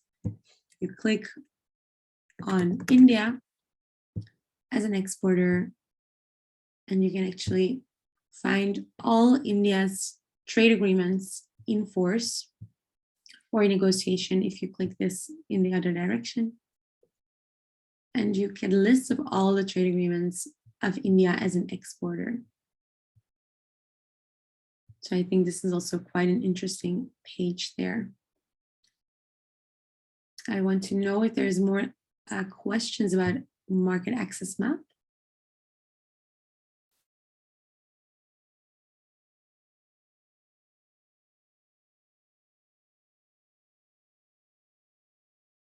Okay, I don't see that. So I want to, I think I covered most of this available. Other than that, I think it's important to mention that we can download a lot of this data as well. So if you want, you can go to the download button and we can actually find some Excel sheets and we can analyze further. We have a page on COVID-19 measures where we try to keep track of the temporary trade measures related to COVID-19. Just to have an idea which measures are restrictive, which ones are liberalizing, are there tariff reductions on protective equipment, etc. So this is also an interesting page if you're interested in that. Other than that, you can look into which data is available, some methodologies if you're questioning whether how some things are calculated. You can find the answers here. It's quite user-friendly. Here you even find this little page on the Incoterms, which I was talking about earlier, where it talks about the different types of contracts that are available between importers and exporters to define where their liability starts and ends. But other than this, I think we covered most important things for today in Market Access Math. Please feel free to write us an email if you have some questions, if you encounter some problems. I try to give you as much as possible to work with, to do your own analysis, because there's always many opportunities, many different possibilities to look into. I just want to go back to my export potential map, because I promised to at least show you a little bit how we calculate this, because you can play around with this tool quite a lot. So I'm going back to my presentation. And then after that, we can take some questions, final questions.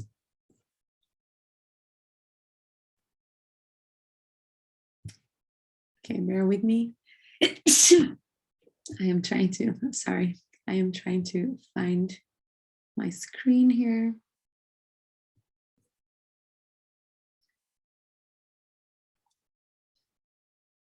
PowerPoint.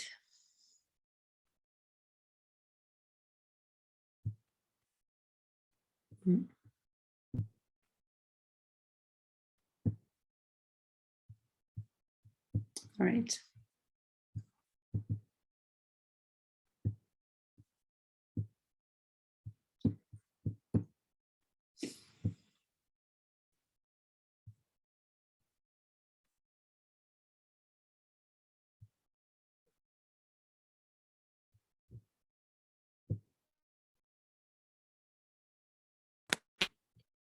All right, normally you see my presentation again, so I want to continue.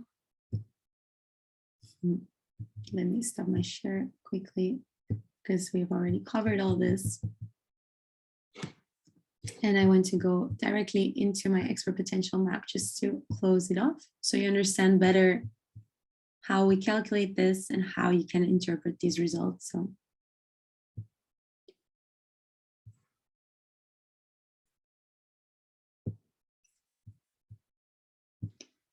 All right.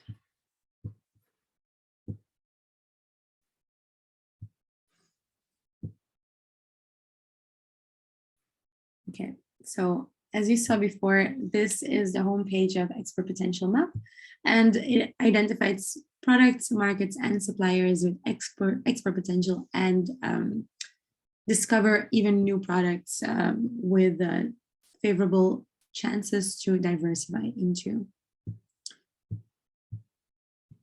So the key focus is this export potential. The economic model draws on trade. So from Trademap, tariffs from Market Access Map, but it goes beyond that, because we go into GDP projections. We take into account geographic data and much more. So we go into more variables to be able to calculate this potential. You can customize, download, and actually share and embed these visualizations. So it's quite modern, and as I said, it won this design award in Germany a few years ago, so it got recognized. It covers the same amount of countries as Trademap, and over 4,000 products groups based on the 6-digit level of the harmonized system classification. So again, it takes into account many things that are available in Trademap. Also competitive information. So already it takes into account the competition, the concentration, average distances, tariffs, land endowment. It takes into account market dynamics, market shares, access to the seas, and even GDP projections, already including the effects of the COVID-19 pandemic. So we already try to take these things into account, but it's always hard to already take into account more recent events like droughts, like natural issues, political issues. It's hard to keep these things in mind. So whenever you look at these potential calculations, you always need to be aware of the fact that we cannot compensate for all these separate variables. There's sometimes some codes that will show you with a letter instead of with the normal HS6 code. This is how export potential map deals with the differences in revisions. So this example shows you salmon, where salmon changed its code. So if you see 0302XA, you can already assume that something was up with this code. And we combined all these three codes into one code, so we don't have to separate the data. So these three codes became 0302XA. And then we come to our formula for today. I just want to discuss the fact that it's a very large formula. So if you want to look into this, you can always go to export potential map directly and you can find the whole calculation there. For now, I want to just show you how it takes into account three different pillars. It is about supply, demand, and ease of trade. So what is measured for these three pillars? We can say for the supply, how much can our exporter produce? I don't understand. It's growing, jumping from side to side. For the demand, it's actually showing you how much will the importer demand. And ease of trade shows you how easy is it for the exporter and the importer to trade. So it already looks into bilateral trade relationships. It looks into distance between these countries. I don't know why this jumped all over my screen, but I hope it's clear for everyone. How are these things measured? So the supply side, we take into account market shares, GDP growth projections, like I mentioned before. It takes into account COVID-19 situations. It takes into account global tariff conditions, etc. Demand side, what does it take into account? The imports of the market we are looking at, also again, their GDP growth and projections, the population growth projections, demand elasticities, market access, market tariff conditions, and distances between these countries. And the ease talks about the relative trade between these countries. So these are the variables taken into account for this calculation.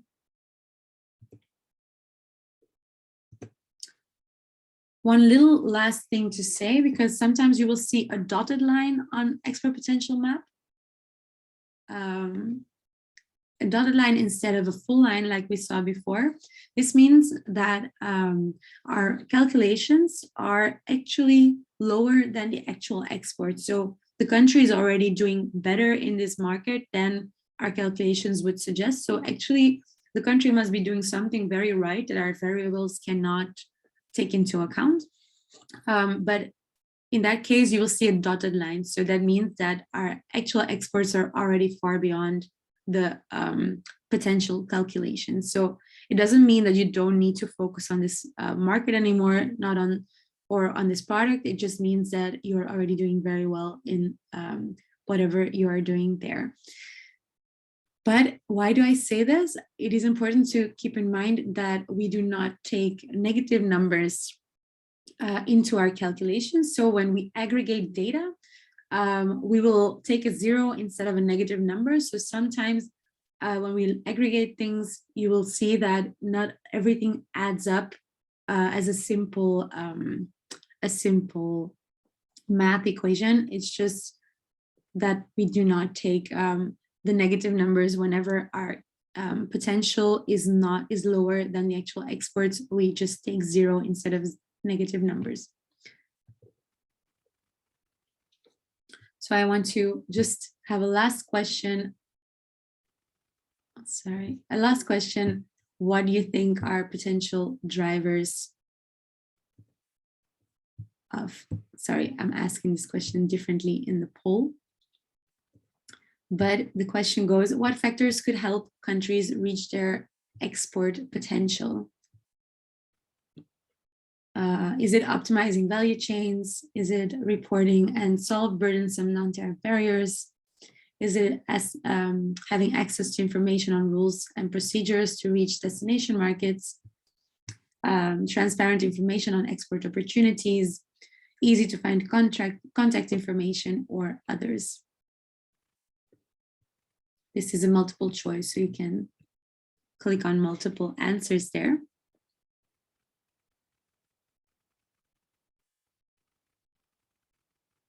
I see a few of you have already answered.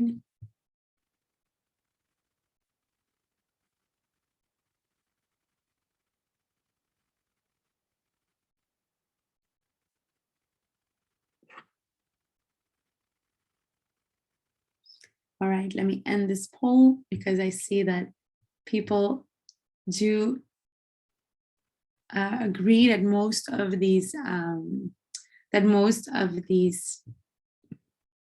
all of them actually, sorry, all of these answers are correct. So there's many things that might be keeping a country from realizing this export potential.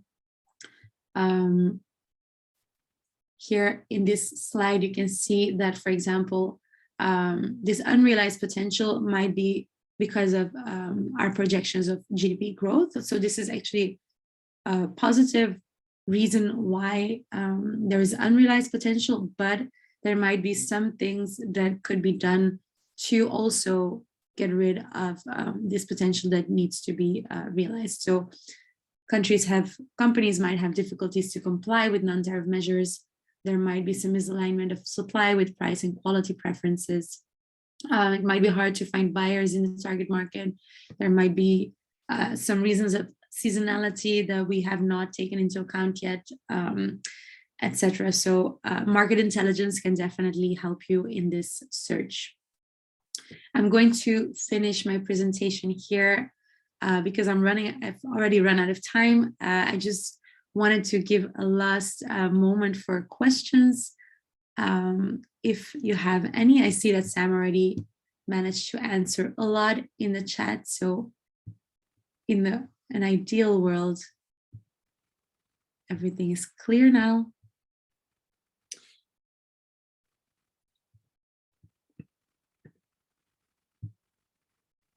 Okay, I don't see any questions anymore and no hands raised. So I'm going to assume that everything's very clear. I'm writing in the chat now. Sorry. Now you can see on my screen how you can reach us. So here you have our website where you can register for an account. You have our email address where we will answer any questions within 48 hours. You can follow us on Twitter for latest updates, on Facebook as well. So please feel free to reach out to us if you have any questions, because we're here to help you. Other than this, I want to thank you for joining us today. I don't know if someone from NITI still wants to say something to finalize this session. But other than that, I want to thank you again for being here today. Thank you very much, Ms. Makar. It was really very exhaustive presentation. Also, thank you, Ms. Sam, for answering all the questions there. So I think that's extremely informative, and we learned a lot from this. I'm sure all the participants also benefited from it. We had quite a good discussion as. I think I just have one or two questions which maybe you may just answer very briefly and maybe point to more resources later. So there are also other tools by ITC, right? Like FDI map and various other things. So maybe you can very briefly mention what are the other tools apart from Trademap and MacMap, which may be useful for trade policy analysis. Basically, all the other tools by ITC. Yes, well, let me show you. So here you see this this link to marketanalysis.intrasend.org, and actually from there you will find all the other ITC tools. So if I go there now live, all right, we're here. Let's go to marketanalysis.intrasend.org. You actually find our market analysis portal. So here you can register for an account, but you also find our latest developments. Here it automatically fills out the country where you are located. So I am in Belgium right now.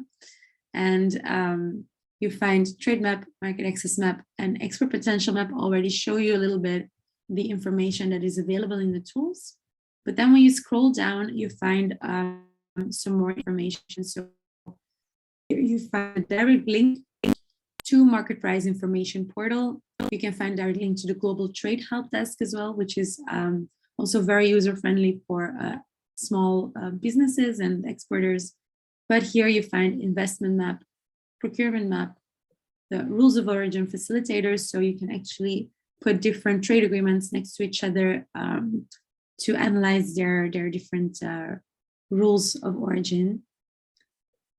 The Euromatifim, but this is not very interesting for you, but you find here the links to all the other tools. Also at the top, you find all the different portals according to their topics. So we have our market analysis tools here, but we also have some global portals, some national portals, some regional portals. So India, East Africa Trade Help Desk is one of them that could be interesting for you. Some sectoral portals like the cotton portal. So here you find your way to all the different information, and whenever something new gets created, it gets added here. So I think this is a good starting point for your analysis. Is this what you meant? Have I answered your question? Yeah, that's perfect. I think that's exactly what I was looking for. Yeah, I think this I had some time ago. I think I heard about this FDI map. Is it something that exists? And I don't see it there. Oh, investment map. Investment map. Yeah. That might have FDI also, because I think previously it was called FDI map or something. Okay. Yeah, it has been revamped now. So yeah, make sure to take a look at it, because it's very interesting and it has a lot of information on the FDI. So yeah. Oh, wonderful. That's fine. And another very quick question on the export potential. I saw the list of variables you have, and definitely we'll go back and look into it. But just very briefly, do you think, am I justified in saying that this is estimated using the gravity model? All these variables that you have, they were captured in a gravity model and estimated econometrically, or it's more of a simple calculation? I'm not familiar with the gravity model. I'm sorry. I can go to, sorry, let me, where is it? Actually, that's fine. We can look into that. In the frequently asked questions, you find it very easily. So let me, Why does it? Here, ITC export potential methodology, and you find the whole paper that's been written on it here. And if we scroll down, you will find the full